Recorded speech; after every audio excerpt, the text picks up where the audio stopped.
Hello, and welcome aboard the night bus, the magical transport for the stranded, lost, witch or wizard or muggle. I'm Corey, And I'm Jamie. And I'm Jackie. and on the night bus tonight, we'll be having a conversation about the movie and book Ready Player One. Opening thoughts. Great soundtrack. Great soundtrack. First thing you hear, man. Music kicks off. The graphics in it is awesome. Oh yeah, the CGI was top tier. Yes, they put some money into that one. Yeah, and to be fair, that was the only part of the movie that was nominated for an Oscar, but it did get nominated for an Oscar for Best Achievement in Visual Effects. Really? Yep. Oh, I could believe it. Didn't win, but it got nominated. And, only 5 movies get nominated for Oscars, so it's pretty good. Yeah, I'd like to know how they got the rights to put everything they did in there. I mean, you had Fortnite, Ninja Turtles, you had Minecraft. You had everything. Pop culture reference for the last 40 years in there somewhere. Yeah, I mean, they put the images I think in I there saw too. Woody from Toy Story at one point. Yeah, you did. So there had to be a massive amount of money go out just for the rights to use all these characters Oh, yeah, definitely. I was and wondering. likenesses. And the music. And like I said, the whole thing is based in tons and tons of pop culture references for, like I said, for the last 40 years, back to the 80s. It had a budget of $175 million. So I would say a lot of that went toward the copyrights. Oh, and no things. doubt. And then a lot of the rest of it went toward the special effects, I'm sure. Oh, Yeah, definitely. yeah. But considering, And to be fair, they didn't get any huge name actors for it. So I guess that's That's one thing. There's I not, guess that's how they saved on the budget. but still very good actors. Oh, yeah, Olivia I can't Cook think is- of anyone in the show that did, just like, oh, that was terrible. Oh, no. Olivia Cook did great, and she's kind of a known. And then Was Simon, she known then, though? Really? Yeah, I mean, yeah, really? this was 2018. Okay. Yeah, the movie's not that old. I'm pretty sure she was known then. I can't guarantee it, but I think she was. And then Simon Pegg, he was probably the biggest actor in it. British, Simon Pegg. I know him from Mission Impossible. He's in all Where the was Mission he? Impossibles. You don't know where Simon Pegg was? No. He was the curator. He was Ogden. Oh, it's a ton of makeup, man. Okay. I see it now. Wasn't I that see it much now. makeup He- when he was Ogden. he also I played. see it. I didn't see it, man. Also Of course, I played did on Sherlock, didn't he? In my defense, though, man, I did can't a quick remember. watch of this from yesterday until, about 5 minutes ago. Yeah. I was finishing it up, sitting here. So, Yeah, he played on. I'm pretty sure he played on Sherlock, the one that you like to watch all no, the time. that wasn't Simon Pegg. Yeah, I didn't think so. Was it? Mm-mm. Looks a lot like him. I get the two actors confused sometimes. Yeah, because I swore that was him. No, Simon Pegg's, Shaun of the Dead, Hot Fuzz. Oh, that one. Okay. Yeah. Was all that make it? I could Ah, see, visualize that's the other again. one. Yeah, I I could wasn't seeing visualize it either, being the other really. guy. But like I said, in my defense, I did a speed watch. Yeah. Again, I've seen it before, but just tried to catch up for tonight. I didn't realize Simon Pegg voices Phineas Nigellus in the Hogwarts Legacy game. Oh, cool. I didn't know it either. I didn't Yeah. either. I guess I didn't listen that close, even though I've got 200 hours in the game. I didn't listen close enough, apparently. But, yeah. So, like you were saying, no major actor. Simon Pegg, of course. But Yeah, he was like a supporting cast. Yeah, he wasn't he even wasn't main in character. main. It didn't show up till at the end. I mean, his voice Except was in for there, as the but curator and yeah, but that wasn't actually. You didn't see him No. until right there at the end. So you can get by with not having to fork out big bucks for I him. tell you, we're well known. The guy who voiced iRock, Oh, yeah. T.J. Miller. Thank you, TJ. I can never remember his name, but Yeah. anyway, you've seen him in one of the Transformers movies, the Deadpool movies. Yep, he plays Weasel. Yeah, Yeah. He's one of those that when you see him, you're like, oh, yeah, that guy. yeah, that guy. It's one of those guys. Yeah. That guy, the one that's in everything. Yeah. What's his name? I don't know, but he's that guy. That guy. Yeah, that guy. Yeah, I said I still can't get over the soundtrack to it. Oh yeah, well, Which dude, I grew up with that music, so Well, so did I. Oh, I mean, it's great. This is And that's coming before from, my time, and it's a great soundtrack. This is coming literally from my time, so Mm-hmm. yeah, I was just surprised how easy being that far into the future and everything, and seeing how they lived in the stacks, which I grasp the concept of it now because they stack trailers on top of each other. Yeah, it's like Jenga. Yeah, I think it may said it in the movie. I know it does in the book. You know, basically there was no room to go out anymore. They just had to go up with them. Yeah. But I love how he had his little setup. He went through these old cars, ducked down it, and then boom, he had his own little space. Right that was great. That was cool. I would love I hate that. to keep saying this, man, but in the book, and you listen to it or read it or whatever. Yeah, since you like the movie so good, you really got to do the book, man, because it explains the little things. The movie does a great job of explaining it anyway. Yeah, but it just explains, just how poor these people really are. But how poor could you be if you're living in virtual reality? Well, that's why it's so popular. Because these people real life sucks. So in real bad. life, it's just so bad that they can just put on this headset, go into a virtual world that is 95% like reality. Yeah, there's some things you can't get. How do they afford to buy the headset? Well, and the rig? they explain that more in the book. Too. In the book, they go into the pricing of everything. If you notice, even in the movie, well, like the richer people got these awesome rigs, and the other people have got the gloves and maybe a visor. Yeah. Oh, I tell you a good part that wasn't really in the movie was the schools, because Parsival, the main character. Yeah, he's still in school. He's in school when the book first starts out, and his avatar is like the base avatar, the one you get for free if you don't have no money. Yeah, Minecraft Steve. Yeah. You got generic face, black T-shirt, blue jeans. Your name is like something one. You just have a number basically. Yeah. But they actually go to school in virtual reality. I can see it issuing it out then so everybody can go to school. Yeah. You're poor, but you can get the virtual reality rig. You get the base stuff. You're paying for the service to log in and everything, which going by what nowadays is you have to pay for all that stuff. It ain't free. Well, see, that's how Parsival makes his money.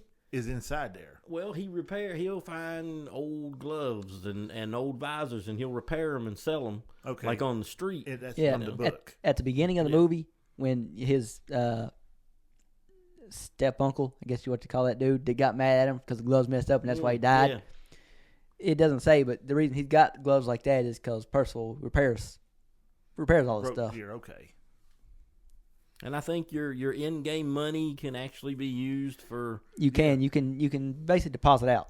Well, if you remember, let's get a little too far into the.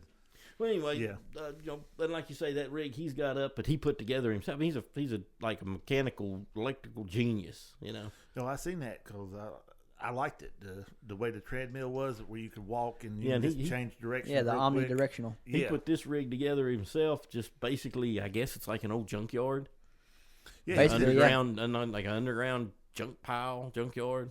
Well, I know in the movie he's in the junkyard, but he snakes through some vehicles. Yeah, and there's a van buried underneath them, and then he hooks everything up through there. And it explains that he's still in the power.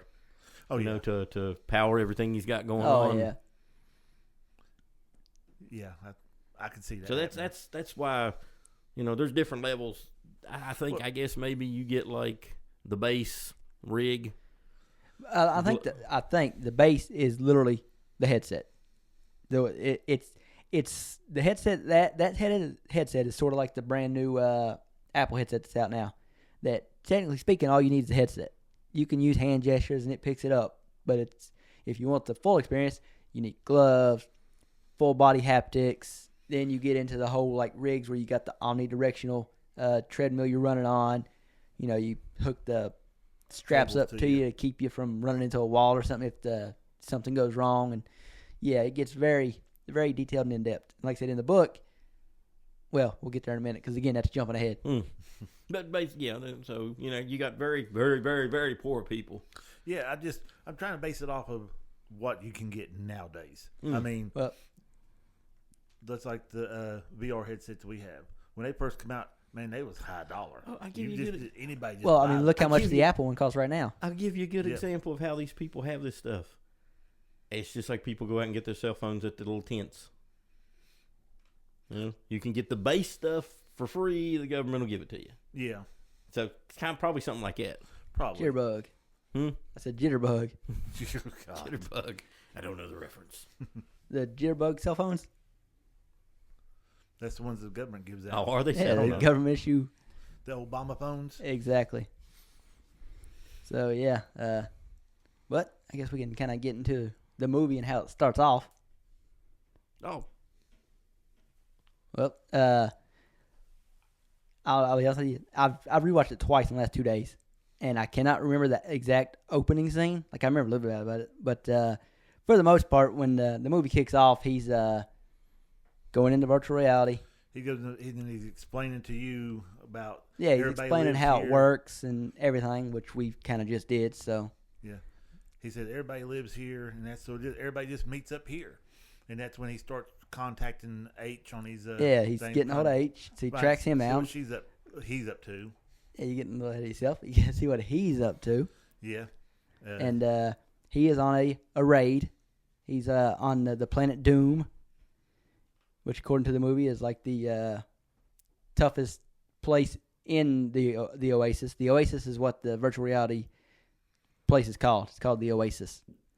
And so basically he's getting a hold of H to find out if he's going to be able to make it to the race, because the creator of the Oasis, James Halliday, he passed away, and he left behind 3 keys. 3 keys, and if you find all 3 keys, you get the golden egg, the Easter egg, and then you get his shares in Oasis, which is $500 billion, and you own the Oasis, so you control what happens. Yeah, you're and owner of it. It's been 5 years, and nobody's got a single key. And the one key that people know how to get is you have to do this race. And the way I understood it, the race is they do 2 races a day, if I understood that right. Like kind of like a morning, noon race, and then a late race. And he's telling H that, he can't make the late race, so he's got to make this one. And he's asking if H is going to be able to make it. And H is like, yeah, I'm just doing this, raid, and I'm going to get this gauntlet, and then I'll be there. Doing the gauntlet with, the ninja guys. Oh, yeah. Show and Daito. Yeah. Daito and Show. Yeah, see, I have no notes, man. I'm flying blind here. I'm on IMDb. I'm trying to remember from my head, and that ain't going to do no good. That's why I'm on IMDb. That way I can know all the names. But now, think Halliday, he's the one that created the Oasis. Mm-hmm. Just a totally introverted 80s nerd computer genius guy. Partner. Yeah. Simon Pegg's character. I can't think of his name. Oh, my good. Yeah, see, man, no notes. I got to do better. On IMDb, they list him as a curator. They don't list him as his name. And I don't know why. We were just talking about it before we hit the play button. But at the point we go in with Parsifal, it's been like 5 years since it's been 5 years. Halliday, right? Yeah. Halliday passed away. Yeah, by the way, the year is 2045. So, and 2 races a day, man. Look how many times they've run this race that nobody can get. Yeah. Well, I mean, that's... So that's how well this guy designed this game. Well, he gave little clues. That's 830 races a year for 5 years. Wow. He gave little clues, and they had what they call the holiday record room. Yeah, the holiday files. Yeah, and you go there and you can view his memories Mm-hmm. and try to, because he left little clues in there, but you have to really know. For 5 years, people have been trying to. Yeah, when it first started put out, this stuff together. So. They said it was packed in there; you could hardly get in there. But over time, it's went down, and a very few people still go there to the museum. And basically now the only people still doing the quest, because again nobody's been able to find a single key in 5 years. Or the Gunters. So now it's basically the just die-hard Gunters. What they call the Gunters, the diehards, and then the what are those people called that work for the corporation? Oh, IO.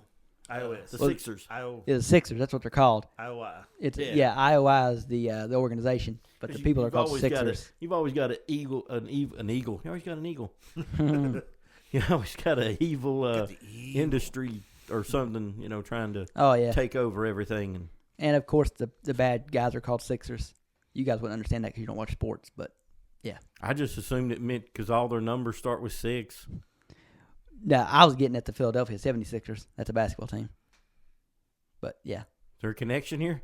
No. I'm just saying. In my head, it's like, yeah, of course the Sixers are bad because that's. Oh, see, I'm not a sports person, man. Yeah, You're talking. That's what I said. You guys wouldn't get it. I don't get it. You get it? I don't get it. It's basically my favorite basketball team. That's their rival. I don't understand sport ball. Yeah. Well, most people that watch Ready Player One probably don't. Yeah. Because if you're a nerd, a gamer nerd or something, you will love this movie. Oh, it's like every reference you could ever dream of, man. Oh, yeah. And if you're slightly older, you will love the book even more. There are so many references in the books to 80s and 90s pop culture. Oh, yes. Well, I haven't listened to the book, but just from watching the movies, from everything they put in there, I'm going to love it. Yeah, there's references to literally everything. Except, for some reason, I guess, I can't think of the Ernest Cline. That's the author. I guess he wasn't a fan of Dragon Ball Z because there's no references to Dragon Ball Z in the book. It's mostly American pop culture. They make some references to anime. Yeah, there's a few, but there's not a whole There's more lot. in the book. Oh, okay. The book's got so many references, it's unreal. But for some reason, never a Dragon Ball Z reference. I was like, how?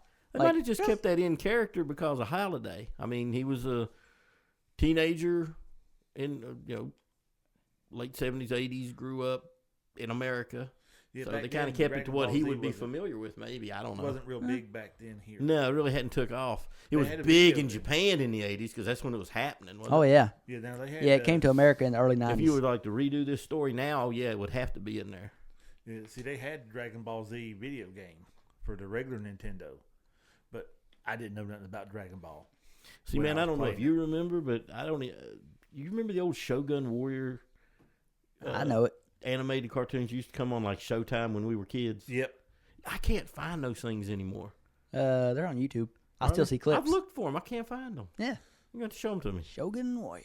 I mean, I used to watch those things a lot. I watched all the old cartoons. When I was a kid, I was watching cartoons that my parents was watching. That's just the cartoons I was into. But that's the good cartoons. Oh yeah, I agree with you. That's why I watched them. But yeah, the book's got so many pop culture references from the 80s and 90s. It's unreal.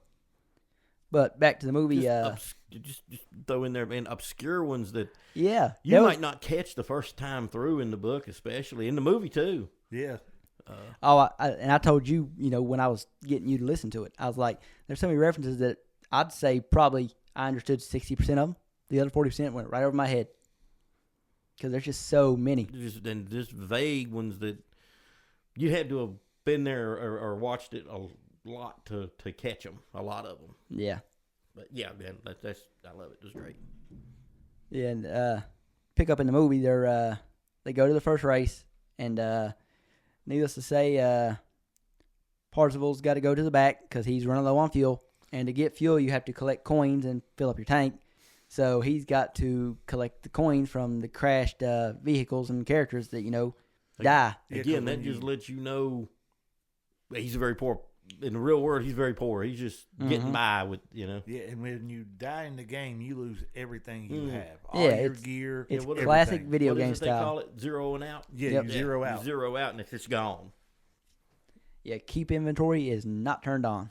No. There's no save points either. I just go back to this point and have all my gear left. No, they ain't none of that either. Like when you lose it, you lose it. Yeah, you lost it. It's a lot like Minecraft, but in virtual reality. Yeah. If you're there when it happens, you can just snatch everybody's stuff. Yep. Again, like I said, now you guys won't understand this, but it's very Minecraft-esque. When you die in Minecraft, you just explode. All your stuff just explodes out of you. You respawn somewhere else, and if you're on a public server, somebody's done swapped up all your loot. Yeah, my son's real hard into Minecraft. All of them. But yeah, he goes to the back for the start of the race, and it's basically him. It's H, and there's a bunch of Sixers. Just Sixers everywhere, just the generic skin Sixers. And then a girl pulls up on a bike, a street bike, right beside him, and he starts going, I think that's Artemis. Hey, you seen this? Is that who I think it is? By the way, fanboying like crazy. Oh yeah, because apparently Artemis is like a Twitch streamer that is against the Sixers and IOI. Yeah, she being e-girl nowadays. Basically, yeah. Yeah. And just to toss in, all these people that are in the game, I guess they build their avatar up, design them, whatever, with whatever money they can come up with in the game. And H's his truck and his avatar is like awesome. Oh yeah, It's like a cyborg something or other. Yeah, he's a coder. He's a genius. So right coder. away, man, he's just like this big, imposing, stands head and shoulders over top of Parsifal. Yeah. Yeah. Yeah, it reminds you of Cyborg from the DC universe. And he's scared of everything. Oh yeah. But is a genius when it comes to repairing stuff. Yeah. That's where he makes most of his money, is repairing everything in game. Yeah, like I say, he's a genius coder. So, because when you're in virtual reality repairing something, it's not like a mechanic. You gotta know different things of how to repair it. Mm. So yeah, needless to say, they do the race because we don't need to break down the whole movie scene by scene. Yeah, but we'll be here forever. Oh yeah, 2.5 hour movie. And once again, no one wins that race. Yeah, nobody wins the race. For the 800th millionth time, probably, who knows? Yeah, because during the race, you're battling Godzilla, King Kong. All the obstacles that pop up in front of you, you're battling each other. It's just a free-for-all. Yeah. Although you got all the Sixers just trying to wipe everybody out so one of their guys can get through. Yep. Their whole thing is just... They're the corporate lackeys. Yeah. They just pure, sheer force by numbers. Mm-hmm.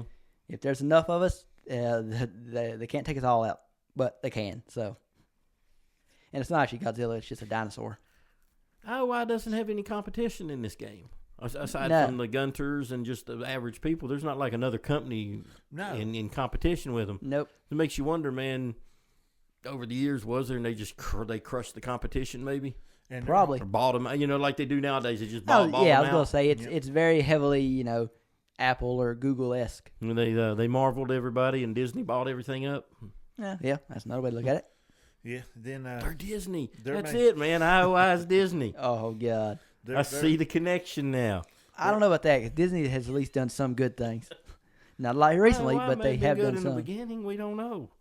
I kind of doubt it. Yeah, their whole reason of wanting to win is they want to be able to put ads into the game. Well, yeah. Again, man, it sounds like Disney. The owner of IOI wants, he wants the money to own the company, but the main thing he wants is to own the Oasis so he can, like you said, plaster with ads and make money that way. Because he can make, but when you're in virtual reality like that, if you get ads, that whoever's supplying the ads, they're making so much money. Yeah, then you're going to pay so much money to get those ads taken off for so long, so they're making more money. His exact words was, "We can fill up 80% of the screen before we cause seizures." Yeah. I was like, "Good God!" Yeah. You had one little spot to look through, and that was it. The rest of it was ads flashing around you. And they talk about when he's talking about that, he's talking about getting around Halliday's restrictions. Yeah, 'cause he won't. So Halliday set it up to, I guess, no ads to be able to enter the game is pretty much free. Yeah, the game itself free. You don't have to pay to be in it. Yeah, basically, and I can't remember if it says in the book or not. I know it doesn't in the movie. Basically, however much the headset costs, that's all you got to pay. Once you own the headset, you can join in, and no charges after that. If you want a better rig, then you buy the gloves and the full body haptic suit if you wanted that. I would want the full body haptic suit, but I'd turn the pain level down on that bad boy. Yeah. In certain areas, I'd turn off. Yeah, exactly. I don't know. They would get turned off until like the club scene. Switch, yeah. Yeah, and then when the club scene happens, then you flip it back on. Yeah, cause that one dude got. Oh yeah, that's the part I'm getting at. Yeah, I screamed when he did. Yeah, just instant. Yeah. And that is one thing we kind of glazed over, but you can, when you create your avatar, you can create basically anything. Well, that's what I say. Basically, every character you can think of is in there somewhere. Yeah, and you can be that person. Yep. You can own a giant mech There was a Buckaroo Banzai reference in it. Uh-huh. Yep. You remember that movie? How vague and unknown is that? It's a anime series. Mm-hmm. It is? Yeah. I just know it as one movie. No, it's a anime series. Oh. I just remember the one movie that came out in the 80s. Yeah. But, yeah, and you was also talking about people's rigs, you know. Mm-hmm. I guess it'd kind of be like what they do in school now. You know, where everybody gets an iPad. Well, yeah. So everybody gets like probably a base set of gloves and the visor, and that's it. You know, you just but basically, you know, in the book, it describes, you know, because Percival's still in high school in the book. And so you get more of that in the book of them describing, you know, that's how kids go to school, is in the Oasis. That's the problem with reviewing a movie and having read the book too. Your brain mixes them together. It does. Yeah. Unless you've, you know, read the book multiple times so you can differentiate. Yeah, it makes it hard. And even then you can't, because I have that problem with Harry Potter. Yeah. When I'm watching a Harry Potter movie, when something happens in the movie, I'm like, wait a minute, that's not how it happened. I'm like, wait a minute, that's how it happened in the book. This is the movie, it's different. But the bad part is you done watched the movie, so when you're listening to the book, you can imagine that scene happening in your head. That was in the movie. Oh, Until yeah. the movie comes out, and you're like, well, they cut this part completely out of this version of it. Yeah. It never was in it to begin with. If you go to listen to the book, there's no race. There's no race, right? They play a video game. In the book, there's Which the race is awesome, by the way. It's actually probably better than the verse. Oh, that's why I say, you know, this is something where the book and the movie, the middle section of the book and the movie are completely different. The way he gets the 3 keys in the movie, he gets the 3 keys completely different way in the book. Like, it's completely But different. they're both really good. So you're not going to be disappointed. Yeah. It's basically the equivalent of a lot of modern games, like single player story driven games, have multiple different stories. So, you know, if you're playing it and your friend's playing it, you can have 2 completely different, you know, paths to the end game. That's how the book and the movie are. They take 2 completely different paths to get to the same ending. Yeah. That's like when you was talking about the Harry Potter game that came out, Hogwarts Legacy. Hogwarts Legacy. You jumped on, you started playing it. Your play style was to go through and do the challenges and stuff. The first 3 or 4 hours I was in it, I was literally just walking around, just seeing everything I could see. I did not play through the play styles or nothing like that. I was forever just getting the broom to ride on. Corey was in the first day was riding around on the broom. Yeah. I played walking. it when it dropped. I played it 12 hours. So Yeah, I was still just walking around, just visualizing everything. I was like, oh man, this is so cool. I wonder if I can go over here. Until you get somewhere where you need to be a little higher level. Yeah. And you get killed. So you got to make a run for it. Run into some spiders. Yeah, but again, we're both playing the same game. Totally different game. So it's like the books, you know, book, movie, same thing, but it's totally different. And I would like that. I wouldn't want it to be exactly like it. It'd be a long ass movie. Well, I mean, Ready Player One, the book is actually not, compared to the books I listen to, it's not that long. It's like 12, 13 hours long. Oh, ain't too bad. So yeah, I have no clue how many pages it is. I listen to books. I don't read them. I used to read. Now I just listen to them because it's so much easier. Yeah, it's a job But we have. It's just yeah, constantly driving. It's like 12 or 13 hours long. So in comparison, I think the third Harry Potter book is like, I want to say it's 13 hours long. So it's about the same length as Harry Potter and the Prisoner of Azkaban. Ready Player One is. So it's long, but it's not super long. Yeah, we're gonna go on because if we don't, we'll be 3 hours in. Yeah, we tend to get lost in it, don't we? Oh yes, we do. we're at the 30-minute mark now. So Oh, hardly nothing. We barely scratched the surface. that's what we're saying. We barely scratched the surface on this because I haven't even got to the main things I want to talk about from the book because they haven't made it far enough in the movie. We're almost there. Okay, shoot ahead.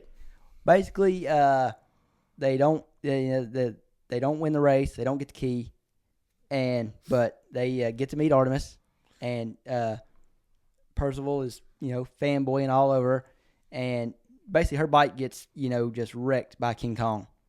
So Percival basically tells her, H can fix anything. Come with me. H will fix it for you. So they go to H's workshop, which is just great. Massive. It's, I mean, he's building a freaking Iron Giant. Iron Giant, which also another reference that was like, oh my God, Iron Giant. Yeah, apparently that's how H makes his money in game is, and it goes. It shows this several times. You know, people have special items. He builds these things and sells them. Yeah, yeah, and he's literally building the Iron Giant. Yeah, that is. So yeah, that Iron Giant plays a key role later on in the movie. Oh, it does. In the book, and shows how good he really is at building them. Oh yeah, in the book he didn't actually build the Iron Giant; he got it another way. But that's something completely different. The movie never touches on. But same way Show gets hold of the Gundam. Yep. He won the gauntlet when they was doing the raid. Well, in the movie. Yeah, in the book it's completely different. But anyway, they go back, and while H is fixing it, Percival is fanboying over Artemis, and they're talking, and then Artemis starts quizzing him to see how much he knows about Holiday, and spoiler alert, Percival knows everything. Or Parzival, not Percival. Parzival knows everything, and basically she says something to him that later on when he's at home in the real world, laying down, he starts thinking, and then he like realizes something. It clicks a key memory in his head, so he jumps back in the Oasis. He goes to, and this is when you first meet the curator, because he goes to the library of all of Halliday's memories, and he pulls one up, and he watches it, and when you're pulling a memory up, it's like just straight up watching it in VR, like you're watching a movie in VR. So he's watching the scene, and the curator's like, "Have you seen enough?" He's like, "Yeah." So he starts to walk away, and then Halliday says something that just triggers him. He mentions, why can't we just go backwards? Drive backwards as fast as possible. And then he realizes what he needs to do to win the race. So the next race, he's there. Artemis is there. H is there. Race starts. Everybody takes off. Artemis takes off. She's looking in her mirrors on her bike, trying to figure out why he's not taking off. He's driving a DeLorean. We didn't mention that. Machine. He's driving the DeLorean. Yeah, not a DeLorean, the DeLorean. And yeah, he raises up that door. He starts looking backwards and just floors it into reverse. And basically it takes him under the map, and he just straight to the finish line. Yep. That's where he gets the first key at. So he gets the first key, and he's the first name to pop up on. They got this big leaderboard, and it's been blank ever since the competition started because nobody's found the key. And now there's a name on it. But now, man, his name is on it. So now he's a celebrity. IOI has got a huge target on whoever this Parzival guy is. They still don't know. In game he's Parzival. No one knows who he really is. Yeah. And in the movie, he wins 100,000 credits for winning the first key. In the book, it may be the same number. I can't exactly remember. He wins a lot. Yeah. I just know, in the movie, he gets a bunch of stuff in-game. He makes an in-game purchase that's, sends him one of those haptic suits. That's the only out-of-game purchase. Yeah, then he bought the holy hand grenade. Yeah. Which when he used that, by the way, that was a little disappointment for me. The holy hand grenade in Worms, that's a video game. The whole thing is when you throw it, it starts playing like the hallelujah, and then it explodes. And when he threw it, there was no sound effect. I was like, what? You missed an opportunity there. Do you know where the holy hand grenade comes from? I just know it from Worms. I don't know what movie reference it is. It's from Mighty Python in the Search for the Holy Grail. Yep, I do know that. Oh, really? I had forgot, but I did know that. Tell me you watched it. No, I didn't know that. Oh, yeah. They carry it around, and just like it's a holy artifact, and they prayers over it and everything. And it looks just like it did in Mighty Python. Which all their stuff is hilarious. Well, that would explain why there was no sound effect to it. I was just like, it's a Worms reference. I had completely forgot about that. Yep. But yeah, he purchases a few things in the movie, but in the book, he gets, like I said, I can't remember the exact amount, maybe the same amount, but he gets all that money, a lot of it in real life. So in the book, he moves into the city. He buys a super nice, swanky, apartment. You're missing a piece though. What? Oh yeah, his goes down in both the book and the movie. In the book and in the movies, IOI come after him, and they blow up We're jumping way ahead. No, we're not. Okay, where we at? What we skip? Because you're skipping the whole dance part of the movie where they go to, and that's how they find out. Oh, well, real yeah, name. from a little slip of the lip, they figure out who he is. Yeah. He takes Artemis to a virtual dance I hadn't club skipped that. Jamie skipped that when he told me. My bad. Yeah. The explosion. Yeah, because in the book, when he's buying all this stuff, that hasn't even happened yet. Yeah. But like I said, in the book, he literally buys a super swanky apartment. He's got, and he goes, because he knows they're going to come after him. So he goes through and he gets it like friggin', super safety, like walls, doors with like retina and all this other scanning stuff. And it's, it's super nice. And inside the room, he's got the omnidirectional treadmill that he runs on. He's got the seat that the main IOI bad guy's got. He's got that in the book. Oh, dang. Yeah, he's got so much more stuff in the book. He spent all his money in the book, and most of it in real life. I mean, he was making big dollars. Yeah, he's making bank. And it's also one of those things, he's on leaderboard, he's famous now. So in the game, he's got people literally giving him items. Oh, yeah, okay. he's got people giving him items in the he becomes like a celebrity once he got that first key. You see a little bit of it in the movie. Mm-hmm. Yeah, not as much. Yeah, but in the movie they basically just do the classic, oh, can I get a picture? Can I get a picture? Yeah, in the big book, gist here is people are sending him things and giving him things. His biggest problem is once he become a big celebrity, he become a big bullseye too. Mm-hmm. Yep. Because now somebody's ahead of the game. See, what got me is even though he was number one on the leaderboard, the other four. Yeah, they come in right behind him. Yeah, right behind him. Why didn't he just target one of them? He was making the most noise, I guess. Probably because he was first. He was the first one, so they assumed the other ones got it. Because of him. Because of him. He knew what was going on. And in truth, that's what happened. He basically told H how to beat it. Yeah, he told Artemis how to beat it, and I'm assuming Artemis saw him, go backwards. She figured it so that's how she knew. Him. And then he told H. Mm-hmm. H told Sho and Daito. And then enough people saw that then everybody Then everybody starts doing it, but those five are still top on the boards. Yeah, because they done it first. If you notice, whoever does it first, the person that does it second gets slightly less score. Yeah, and slightly less money. Right.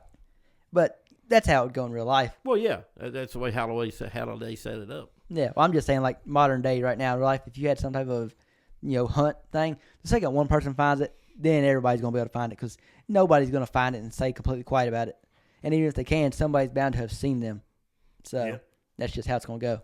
The second somebody finds it, floodgates are opened. Mm-hmm. And that's basically exactly how it went with this and how it went when they went after the second key, which, again, happened completely different in the book versus the movie, but both of them were really good. But this gets into the what you was talking about where IOI comes after them.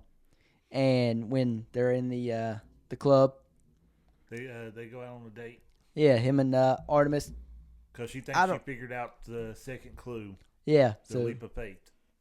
So they go to this club, and, I mean, it's a cool looking club. You're kind of floating in the air or whatever, dancing, and it's also got a bunch of, pop culture references from the 80s. Oh, yeah. But they'll say he, is not smart. He's not thinking with his head. Oh, he was thinking with the wrong one. Yeah. I want to see you in real life. She goes, you don't even know what I look like. I don't care. I like this. You only like what I let you see. Speaking of that, when he's mentioning to before the date when he's trying to find what to wear and he goes with the Buckaroo Banzai outfit, I would have went with like a James Bond tux style, but still. Anyway, he's talking to H, and H is like, you don't even know this person. They could be a dude. It could be a 40-year-old dude living a 300-pound dude living in his mom's basement in Detroit. Interesting that H says that, by the way. Oh, I know. Later on, H, that's why H has got so much experience. H is like, yeah, you don't know. Just because this person says they're a guy or says they're a girl, don't mean they're a girl. Because H may or may not be a guy in the game, but he may not be a guy in the real world. There's so much online gaming nowadays, man. Oh, definitely. Yeah, most of my avatars are women. Oh, yeah. On all my games. Now, I've got, like, Call of Duty Mobile. I've got all the male characters and stuff, but I'll mainly just play with the female characters. Yeah, I do that with some of the guys I, play with on PlayStation. Anytime, we make our character for games, it's normally for me, 70% of the time I make my character female. and they're all like, "Why would you do that? What are you doing? You know, you're a male. What are you doing?" And it's a very simple answer. It's just, you know, you're in third person, so all you see is the backside of your character. You're gonna spend hours upon hours of playing a video game staring at the backside of a dude or the backside of a female. Do you're looking at yourself. Hey, I mean, I'm just saying. I don't know. I don't play, so I don't know. Yeah, you don't play no video games. You don't quite understand. I don't quite get it. Yeah, well, it's the difference between looking at a dude's ass for 12, 13 hours. It's you. So what? I'm not allowed to think I look good? Hey, love yourself, man. Go for it. You hating on my ass, damn it? I'm not judging. But yeah, needless to say, things in the club don't go well for Parcel. Yeah, he's trying to get her to meet him in real life, and he messes up and says his real name in game. Yep. Which is a big no-no. Anybody that plays games knows that. Oh, yeah. Yeah. No, nobody that I play with on PlayStation knows my last name, period. End of story. Nobody. Well, he didn't say his last name. He just said his first name. It's still, in that world, you know, especially him being as famous as he is now, saying your first name, it's super easy to do exactly what the that in-game bad guy, I'll call him the in-game bad guy. I call him the bounty hunter. Yeah, IROC. Yeah, but it's basically what he is, bounty hunter. I don't know why I had never thought about that. But yeah, he's a bounty hunter. He's smart enough to just know that, you know, his name is Wade in real life. He just became famous and bought a haptic suit. Let me just cross-reference. Anybody named Wade just bought a haptic suit within the last few weeks. Only one person. Wade Watts. Very little, little detective work, and there you are. Yep. So now they know his name, and first they have a meeting with him to try to buy him out, basically. It's basically their plan, just to buy him out.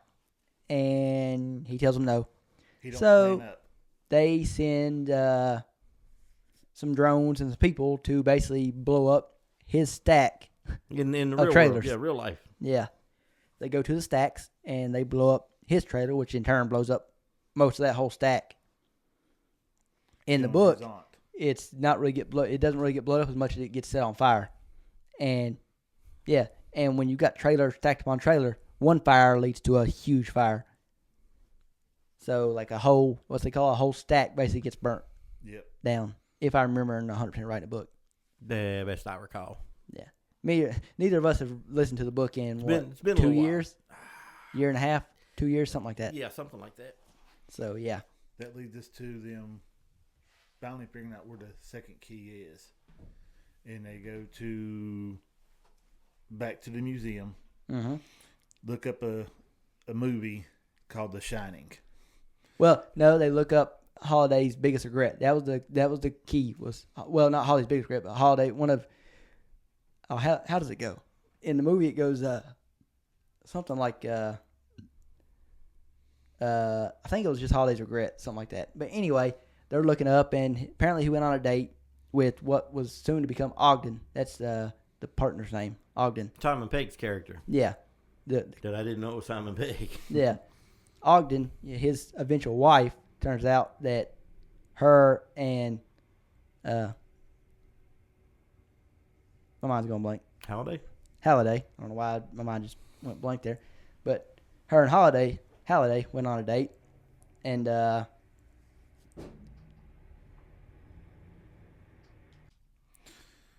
Halliday, they're talking about his girlfriend, the one date he ever been on. Mm-hmm. What's that girl's name again? Now that I do not remember. Kira was her avatar. Yep. And I think it's the only one they bring her up as. And she's only ever mentioned one time in the files. Yeah. And the curator said, "It ain't no way." He said, "Yeah." And we don't know at the time that the curator is the partner. Yeah, the partner Ogden. So it's easy to say when he said that the curator Ogden's like, there ain't no way. Like, of course he knows it was his wife. Yeah, she's passed away since, but it was his wife. So he's like, there's no way, And Parzival's like, well, I'll bet you all the money I've got that this is the only mention of her. Yeah, so he.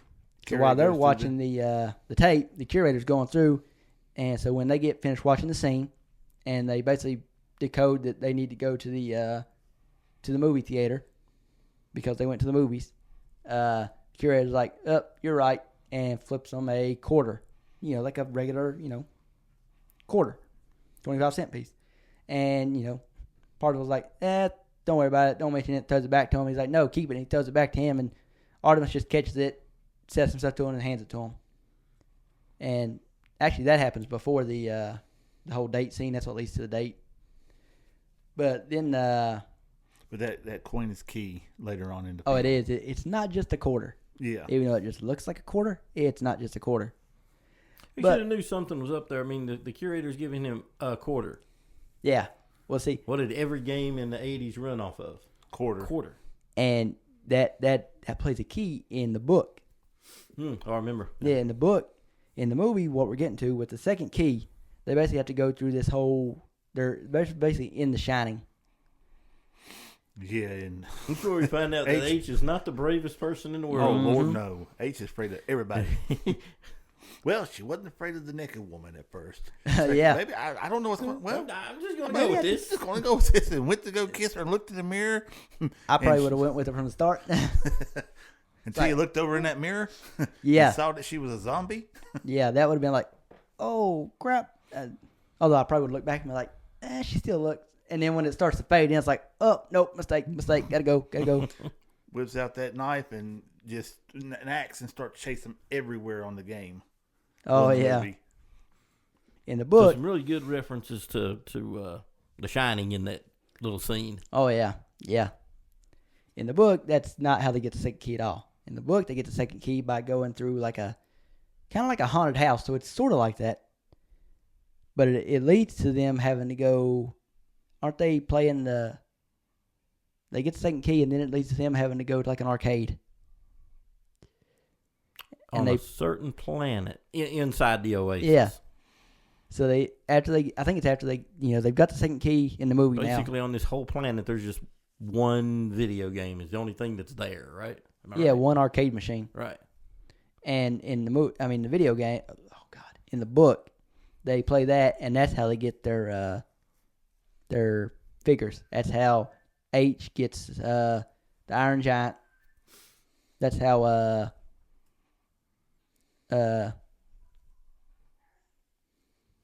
Show and Daito, that's how they get their two figures, even though in the movie you only see the Iron Giant and Daito's figure. What I just forget what that figure is called.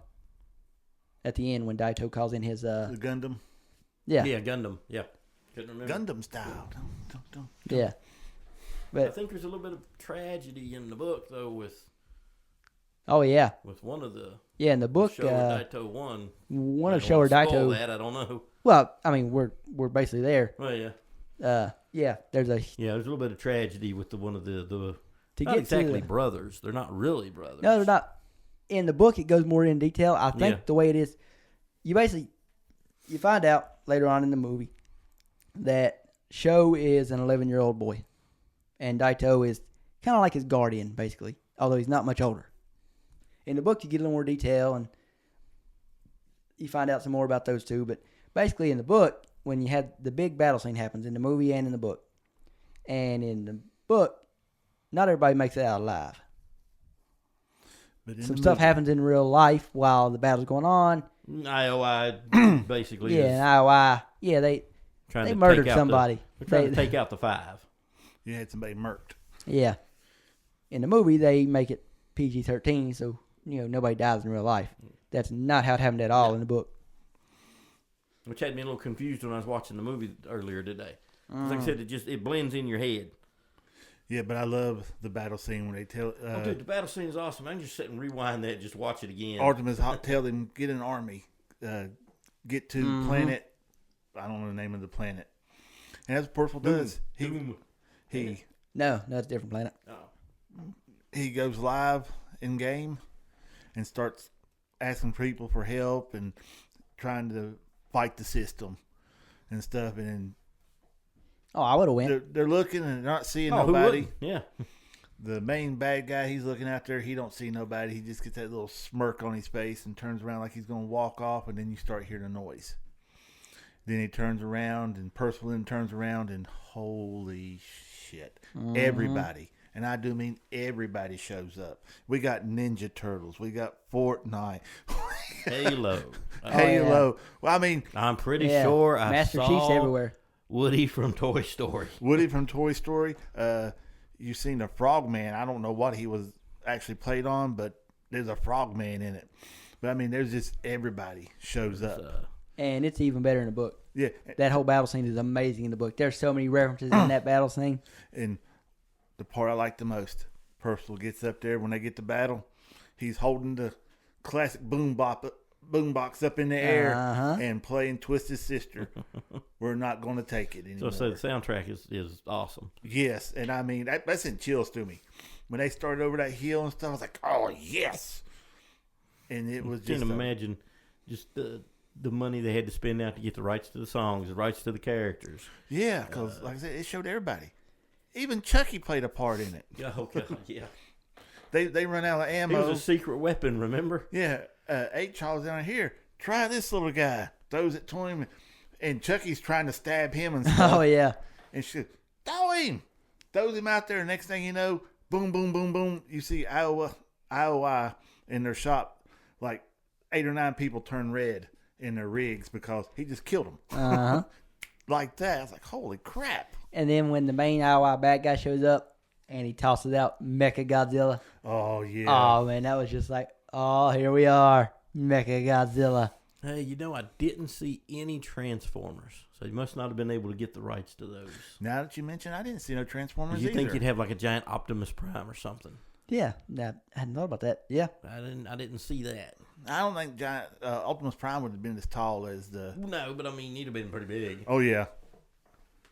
Yeah, now that you mention, I didn't see none. Is the Transformers mentioned in They the are. They are mentioned in the I book. guess you can get away with it in the book, Well, yeah, I mean, you're just I don't think it necessarily, mentions Optimus Prime, but it does mention, Transformers. Oh, okay. I can't. I don't know, man. I'm going to have to go back and listen to it again now. So am I. Definitely got to re-listen to the book. And I love the orb of Asafat, or how does it pronounce? Yeah, that sounded good. We'll go with that. Yeah. You nailed that one right there. Yeah, basically the orb, that magical orb that creates a barrier. Yeah, and they found it's an Atari. That's the third, where you get the third key. Yep. You get the third key by playing an Atari, but you don't know what Atari game to play because every Atari game ever made is there. Yeah, so they have a big line of their foot soldiers in there. Yeah, the Sixers. Yeah, and they'll get a minute into the game, ice breaks, they're dead. So they send somebody else up and they put a new game in. And that's how they can tell. Yeah, if they last longer than a minute, that's the game they need to be playing. Yeah, basically, IOI is going to wear you down just with numbers. Yep. Oh, yeah, sure numbers. They've got a whole team of people checking every pop culture reference, everything that's happening, trying to figure out what angle it is. Yeah, and in the book, in the book they get the third key the same way, but in the book it's not one at a time. In the book, there's like a whole room of Sixers and different people playing Atari, and so they're all basically playing it at once. Even Parzival and Artemis are both playing at the same time, and it's just in the book the IOIs coming after him in real life.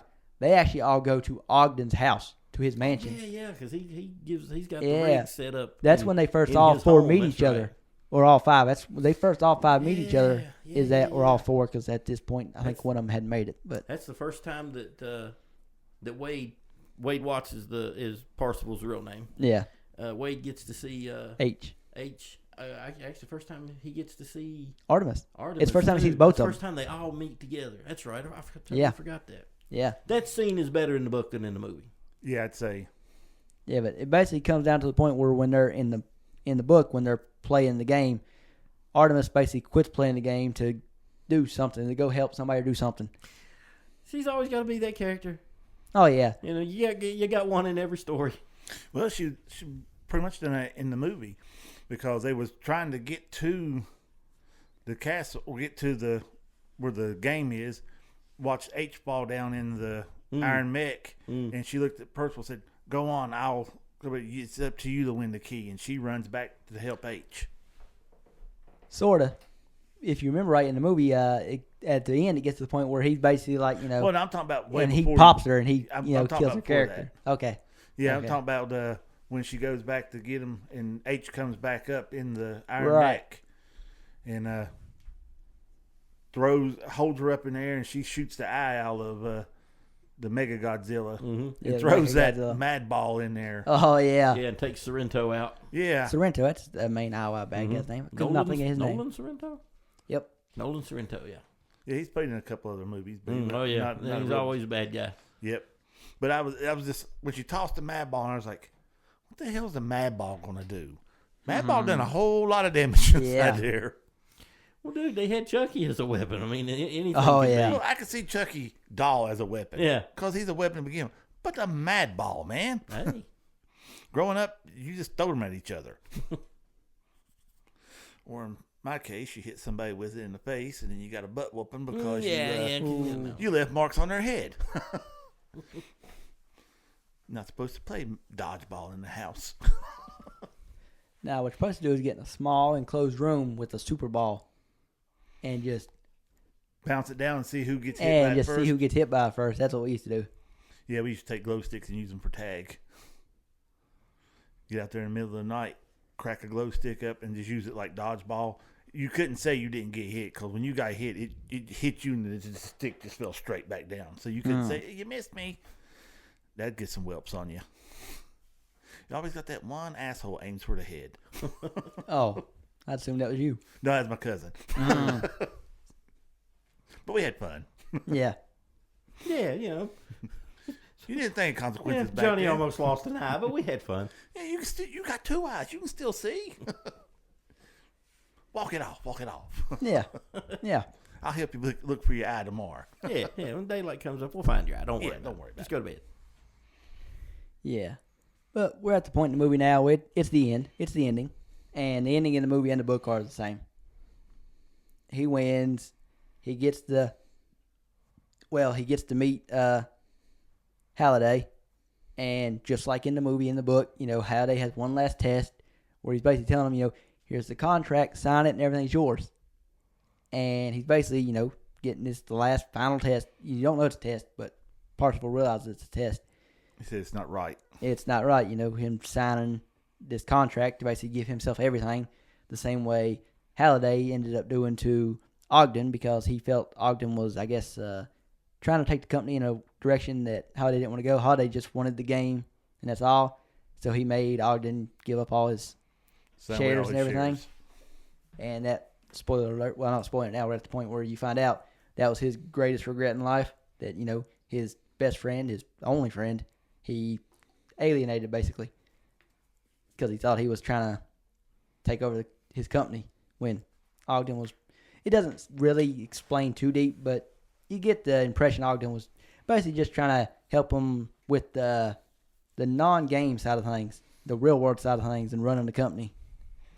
Because Halliday was very much like, he's a genius when it came to making the game and all that stuff. Didn't know anything about the real world. Yeah, he didn't like the real world. He would rather just live in the game. Yeah, that's why he made the Oasis. Yeah. He didn't feel like he belonged in the real world. He felt alone and stuff in the real world. In the game, he felt more like himself. Yeah. Then he comes to regret that. Yeah. So needless to say, Parsifal passes that test, gets the golden egg, and basically, he takes all the shares, $500 billion, and basically splits that between him and his clan, the High Five. Yep, the High Five. And they start running the thing. And as you see at the end of the movie, they, and have to say in the book, they decide, Tuesdays and Thursdays, we're shutting down the Oasis. On those days, you got to just live in reality. Unplug and live in reality and enjoy your life. Yeah. And that's the movie. It's a killer movie, man. And the book is even better. And the book is so good. Yep, highly recommend it. We just passed over to one part that I've missed the most. What's that?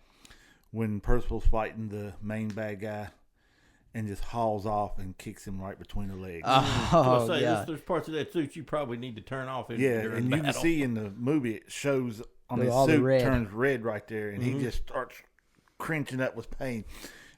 He might not have hollered in the movie, but I did when I watched it. Because, it was a Superman kick. You felt it for him. Whack! Oh, God. Yes, I did. Yeah, if you're wearing the full body suit with the microfiber crotch, you feel everything. Maybe you need to wear a cup. Yeah. Yeah, you feel every. If somebody touches your skin, you can feel it like it's your real skin, which is pretty cool. Oh yeah. But no. I'm turning the pain way the hell down. I'd rather feel like a bee sting. Virtual reality headset wise, I don't know if you guys watched any YouTube videos of the new Apple Vision Pro headset. No, I haven't watched that yet. We're starting to get there. I mean, it's not like amazing like the Ready Player One headsets are. But we're getting there, with the whole Apple headset now. There's no gloves, there's no controllers. You do everything with your hands. You can just control everything with motions and gestures. Well, you'll be there before. I mean, it'll happen. That's what I'm saying. We're getting there. Yeah. I don't think it'll be headsets. No, it'll be headsets. I don't think so. Think it'll just be glasses? No. Well, they tried Google Glasses, dude, which was kind of. Elon wants to put stuff in your head now. Oh well, that ain't going. Yeah, that's a little harder to sell. Yeah, you can't get human testing for that. It's a lot easier. Even volunteers? I mean, it's a lot easier. Can't do it. Really? Yeah. Huh. It's a lot easier with the headset. You can take. I'm not saying I'd volunteer. I'm just wondering. Yeah. It's like, well, enough money. I might have to sit there and. No, but see, that brings me back to the rig, omnidirectional treadmill, the harness and stuff hooked on, and you're running and everything. Well, then when it gets the whole army on there and you're watching the movie, you're looking around and there's kids running down the street fighting. Yeah. How are they seeing not to run into a building or run out into traffic? Yeah, that's something that is for the movie that I didn't quite get. I mean, I would assume it's a lot like the Quest? Yeah, the Oculus Quest, how it's got the kind of boundaries. I would assume it's probably technologically advanced enough that you can, if you want to, you can see a little bit out, like opaque. You can see through a little bit. And I would also assume you probably get like little, I don't know what you say, because you're wearing a headset on your head. So I would assume you get like little cues or ticks or something that let you know, hey, you're near something. I don't know, because this or it could just be, it's a movie. Running down the highway. Yeah, that's what I was saying. It could just be, it's a movie. It's just a movie part. It's just a movie part, but that people making the movie said, "Oh, that's a cool scene," but really didn't think it through. Yeah, these that'd people be could cool. run off the edge of a cliff into traffic, Exactly. into the ocean. Yeah, because you got H&M driving down the road. Yeah, in a postal van. In a postal van, and they could just plow right over top of them. Yeah, I was like, it's pretty cool, but I just don't know how, because they had theirs on the whole time, even when they wasn't actually playing, doing the fight scene and stuff. They was walking around the city with those headsets on the whole time. Like I said, watch some videos on YouTube right now of people with the Apple Vision Pro headsets. There's a lot of people wearing them out in public because you can see through them. Yeah. Huh. Well, I was watching a guy that he was working on his car, and he was trying to do something, and he had a VR set on. It didn't show which kind it was, but he didn't know what he was doing, so he pulled up a window off to the side, brought up a YouTube video. So he's watching the YouTube video as he's working on the vehicle. He didn't have to stop, hold his phone, or watch something. It's playing right there on his face. No matter where he turned his head, it's right there. So he can actually work and watch it at the same time, which is cool. I like that idea. If that headset was a little bit smaller. Yeah. It'll get Yeah, they'll smaller, shrink probably. it down. Well, that's like it'll be cell down to phones. eyeglasses. At some point, man, it'll be like these right here. Cell phones come out real big. Everybody wanted them small. So they shrunk them down to where they had one that literally looked like a stick, and you flipped it around, and then you talked up here, and you had a little bitty keyboard. Oh, that's cool as can be. Now look how big these things are. It's about as big as a tablet anymore. Like when the tablets first come out. Yeah, cell phones went from being really big to really small back to really big. Yep. So yeah. I say the headset they'll definitely be able to shrink them down. Oh, yeah. Yeah. I was surprised the Google Glasses didn't pick up better than what they did. I think just a little bit before the technology is just not there yet. Because that's what I would prefer. I would prefer to be able to put on a pair of glasses and still be able to look around and see everything perfect, but also be able to see stuff on my glasses. Well, see, that's basically what you can do with the Apple Vision Pro, but it's a full-blown headset. Well, if you let Elon put the chip in, you can just see it in the air. No one else will be able to see it, but you can. Yeah, then you're a cyborg. Exactly. Then I'm that weirdo going around doing this number, and I don't want the law's that. getting called on. I prefer the Iron Man suit. Just give me an Iron Man suit. If everybody's a weirdo, then nobody's a weirdo. Yeah, you have a point there. There's not very many weirdos left in the world. I don't mind being a weirdo, but I want to be able to control it to where everybody looking at me is like, what the hell is he doing? Like I said, I want an Iron Man suit. Well, I guess you do want that an way. Iron Man suit. Well, I'm mainly talking about how the visor comes down and then he's got all the information and readouts on the screen, but he can also just see out of it and Yeah, give me that. Give me the Iron Man helmet. Cool. Motorcycle helmet that pulls down. Yeah, and basically. you have Yes. that thing. Yeah. That wouldn't be too bad. Yeah. I mean, people might be like, "Why is he wearing a motorcycle helmet around all the time?" Well, look at the videos on YouTube right now. People walking around the streets with Apple Vision Pro headsets on. Yeah, I watched the guy doing a podcast with them things on. I was like, "That's the dumbest thing I've ever seen in my life." It's one of those things like when you've got it on, like you were saying earlier. I watched Linus do just an unboxing video of it. He hasn't done his full breakdown of it yet because he hasn't had it long enough. But the thing he said he was most excited about was, he puts it on. He's sitting there. He's on his MacBook doing something. But in his vision, he's got a screen right beside his MacBook, even though he doesn't really have one. But on there, it's there. And because the Apple Vision Pro's got just amazing 4K OLED stuff, that's the main thing he was excited about. It's just the quality that everything looks inside of it. There's so many pixels. So he's able to just multitask so much better. And, if you need to move that screen, you just take your finger and just slide the screen over to this side, slide it up here, slide it there, add another screen, throw on a movie above your head. Like that Minority Report, the movie that had Minority Report. Yeah, where he's got them gloves on and he's able to pull all these screens up and slide over here. You can do that with the Apple Vision Pro without gloves, just with your hands, cool. just with hand gestures. Like I said, just watch the videos. Yeah, now, I haven't seen enough videos to see all the cons of it yet. I've just seen videos talking about the good stuff. So, see, the Quest had an update to where you can leave the controllers down and just use your hand for everything, which would be cool, but I've never really practiced it yet. Yeah. I gave mine to my cousin, so. I still got mine.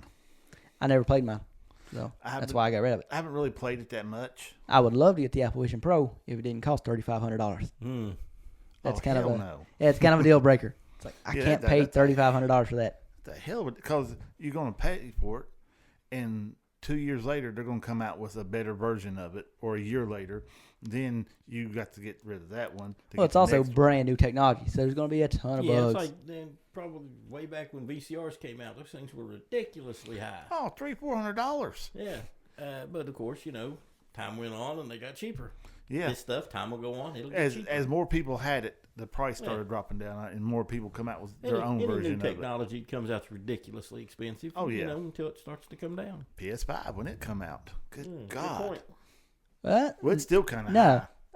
Price wise, it's not that bad. PS3 was what was ridiculous when it came out back in 2007. PS3 was $700. Oh, brand new one of those. In 2007. When it first came out in 2007, the PS3 was $700. That's why when the PS4 came out for $400, everybody was like, and the Xbox One came out at the same time. The Xbox One was $500. And everybody's like, well, how can Sony sell the PS4 so cheap? They were actually selling it at a loss, but they were making their money back off of all the game developers having to buy the rights to put their games on the PlayStation. And then when the PS5 come out, it was $400 for the discless, $500 for the disc. And like I said again, especially with modern day prices, that's not that bad, considering the PS3 was $700 in 2007. See, I'm old school. I remember buying my very first PlayStation for $200. Exactly. That was in the late 90s. Yeah. $200 in the late 90s is equivalent to about $500 nowadays. $500 to $700 now. My brain don't translate that. I'm like, no. Oh, yeah. The consoles actually aren't over. What was overly priced about the PS5 was that they couldn't keep them in stock. Yeah. So if you wanted to buy one, you had to buy it online off eBay or one of them for $1,000. Yeah, that's ridiculous. But yeah, price wise, the most expensive console ever was the freaking PS3. $700 in 2007. That's like $1,000 nowadays. $50 off of you. I know you did, because I had another one. Yeah, I let my kids use it, and that was the last of it. They ended up with all my stuff. I've owned multiple PS1s, I had like 6 PS2s. I've only had 2 or 3 PS3s. PS2s, 1 PS3. I couldn't tell how many PlayStation 1s I had because I played the crap out of them. That's when I was really into gaming. Nowadays, I bought the PS5. I played a little bit, ended up giving it to my son. It wasn't 4 or 5 months later.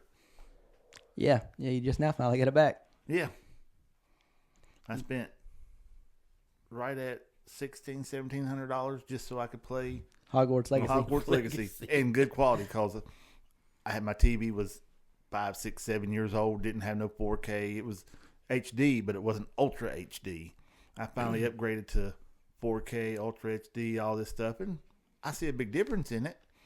But I'm one of them, if it ain't broke, why replace it? Yeah, I'm the same way. And then every year I go, I'm going to get me a 4K. I'm going to get me a 4K. And Corey goes, you say it every year. Why don't you just do it? Yeah. I've been through like 3 or 4 different 4K TVs before you even got the first one. Yeah. And the one I got at the house now, I hardly ever use it. It's 70-inch. If there's been 300 hours on that thing since last year, I'd be surprised. I'd be surprised if there was 100 hours on that TV. Yeah, my TV gets a bunch of use, which that's nothing compared to that 4K LG TV that's in my parents' living room, because they just don't know how to turn a TV off. So the TV just stays on. Even when we're not watching it, it's on. My old one, it stayed on. See. But see, back in the day, it was cheaper to leave one on than it was to cut it off and turn it back on, because you had to and wait for the tubes to warm up tubes. and the picture to get. So it was just easier just to leave it on. Yeah. Well, see, I also right now I have an OLED, so you don't leave an OLED on because you'll get burned in. Well, that's why they got them screensavers for. Well, mine does automatically go. Mine goes to screensaver after 30 seconds. Yeah. If I hit pause on a video and don't hit play within 30 seconds, it goes to a screensaver, which is good. That's what I want. The new ones burn in? Yeah. The OLEDs, not your. They still have regular LED TVs and LCD and they'll TVs. burn in. Huh. It's a lot harder though, a whole lot harder. No, the old plasma ones, they were horrible for burning. Plasma and OLED are very similar with how they burn in. The first generation OLEDs burn in really, really easy. The one I've got is a little more burn-in resistant, and they've got new ones now that are really burn-in resistant. But the one I've got is still kind of prone, so that's why even though I use it a lot, I try my best not to, especially when you're playing video games on OLED. With video games, there's almost always something on some part of the screen that just stays there and doesn't move. And that's not good for OLED. You need stuff to move. That way it doesn't just burn into the pixels. Yeah, I haven't done it to guard check at them Vizio TVs we had down there. Plasma ones? Yeah. You had all them cameras up on there. Now the camera would flicker and stuff, but everything else would stay on there. Mm-hmm. Yes, you'd have just the outlines or just lines. Yeah.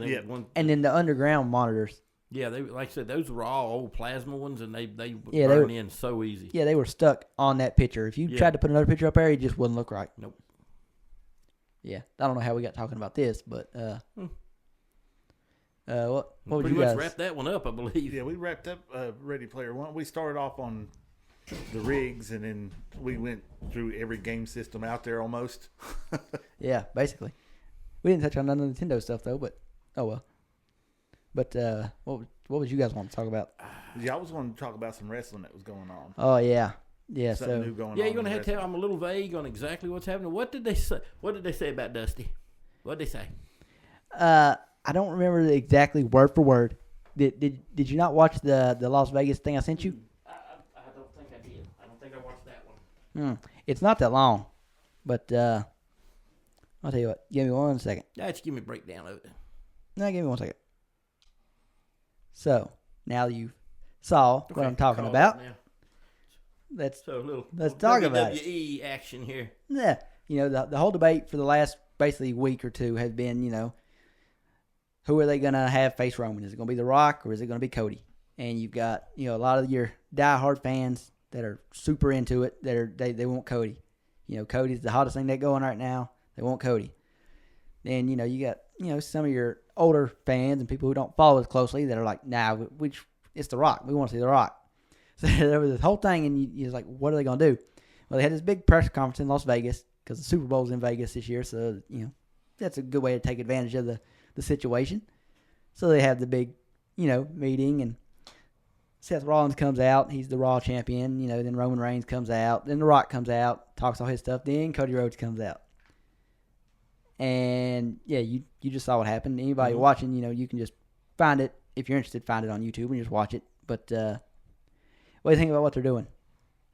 Well, and remember, we just mentioned this a couple weeks ago when The Rock first showed up. Yeah, in San Diego when he made that, should I sit at the head of the table remark. Yeah, and he came out with Cody in the ring. And I made this statement then.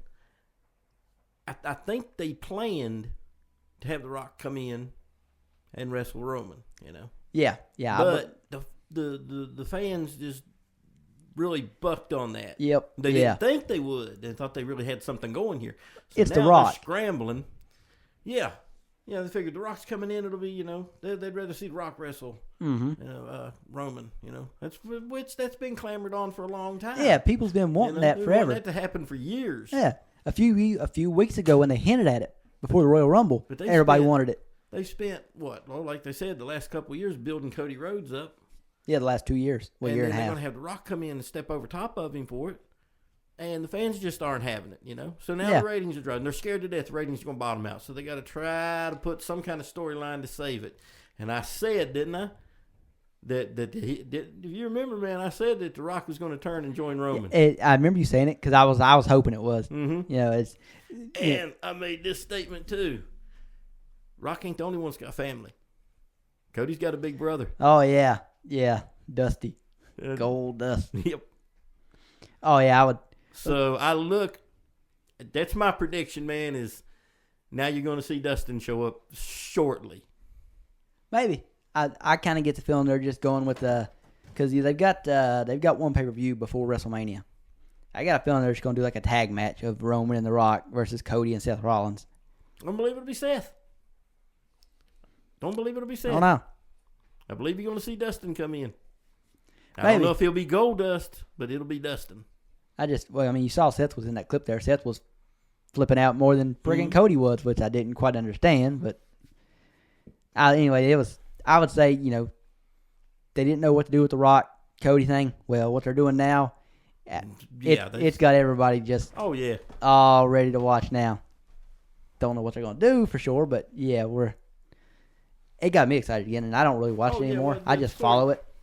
I don't think this is the storyline they intended. No. They're putting this together on the fly, but it's way better than what they had intended anyway. Oh, yeah. And I don't know, man. Maybe they got a genius writer that planned all this out, but I don't think so. I doubt it. This is simply a Triple H going, yeah, we got to be flexible. So let's just go where the tide takes us.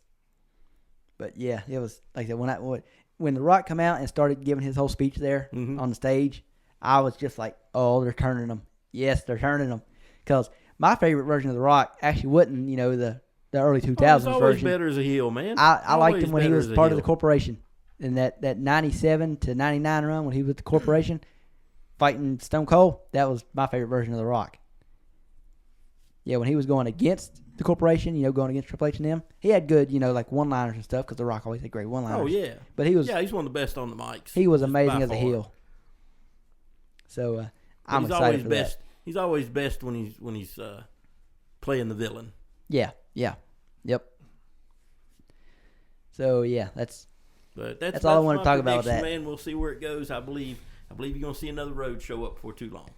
I mean, I wouldn't mind it. No, I'm hoping for it. Yeah. So. I said when Cody Rhodes first come back to the WWE, I was hoping that Dustin come with him. Yeah, because Goldust was an amazing character. Oh my God, he was Goldust, so funny. Especially electrocuted Goldust. Oh yes, that was my favorite gimmick. When you remember when he got electrocuted? No, I remember that. Tourette's. Yeah. No. Oh, yeah, Kane, dude, I got to show you some clips later. You'll love it. All right. Kane clipped some, some cables. Yeah, so he ended up getting electrocuted on stage. Good God. And so for weeks after that, they played it up that it did damage, and he would just fly off. And I'll show you some of the clips. You'll love it. Yeah, him when he came out was cutting the promo with Triple H and Ric Flair. Oh my God, that was amazing. So yeah, man, Goldust was always good. I always liked Goldust. Oh yeah. That was I think, man, they didn't mean for that character to do well. Again, Vince didn't like Dusty Rhodes when Dusty Rhodes came to the WWF. Oh yeah, because he didn't make him. Right. Know? So Vince just made him the polka dot man. And he still carried Dusty made it work because Dusty's one of the greatest of all time. So then when Son comes in and he tries to just downplay him and embarrass him, and he pulled it off, man. Yeah. Dustin shows up, and Dusty was kind of heavy set, Dustin was big, just tall. Yeah, he had the look. He had the actual look of somebody you think Vince would like. Mm-hmm. But because his last name was Rhodes, Vince didn't like him. Mm-hmm. So Vince stuck him in a one-piece outfit with gold face paint and called him Goldust. And oh my God, he made it work. Just went way over. He got over too good. Yeah. Basically, the only one in the family that didn't get over was Cody at first. His first, I think it was like a 10-year run he had with the WWE. Yeah, probably. And it just nothing worked. All the different stuff they tried with him, just nothing worked. It wasn't until he left, went on his own on the indies, basically started AEW, ran it for a while, and then came back that now he's kind of understands everything. He's a vet now. He traveled. He understands the business, and now he's the hottest thing they got going. Me, myself, I'm still a Roman Reigns fan, so nothing against I'm Roman perfectly Reigns, fine with this ending with Roman still winning at WrestleMania. I don't think it will. I think they're actually going to have Cody win now, but if Roman does win, I'm going to be happy. I'm already happy that they turned to Rock Hill. I love that. When is WrestleMania 40? April something. I should know because they said it about 100,000 times on that thing I was watching. But yeah, it's sometime in April. It's either middle of April or end of April. We plan on going to Florida in April this year? Hopefully. In April or August? Well, I mean, whenever we do both. August. I'm down for both. I am too. So, I've already looked. If we go in April, it's like always got to be the end of April. Yeah. If you go in the beginning or middle of April, it's too expensive. Yeah, it's too expensive. So it's got to be the end of April, and then. But yeah, whenever they have the pass holder days, August. That's definitely when we need to plan it. April 6th and 7th, because they do 2 nights now. So yeah, I'm excited for it. Cool. I won't watch probably any of the Raws or SmackDowns leading up to it, but I'll just watch clips on YouTube, and then when actual Saturday and Sunday WrestleMania rolls around, then I'll watch both whole shows. Anything else to talk about? Yeah, our next podcast. Oh yes. We're gonna finally hit the Potterverse. Yes. Yeah, we kind of held off on it because we didn't want to be we don't want to be known as a Harry Potter podcast. That's all we do.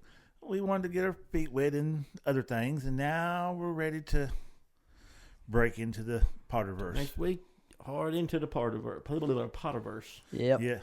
We already got butterbeer ordered. We got chocolate frogs and stuff ordered. Everything. So when we start it, we're right there. Yep.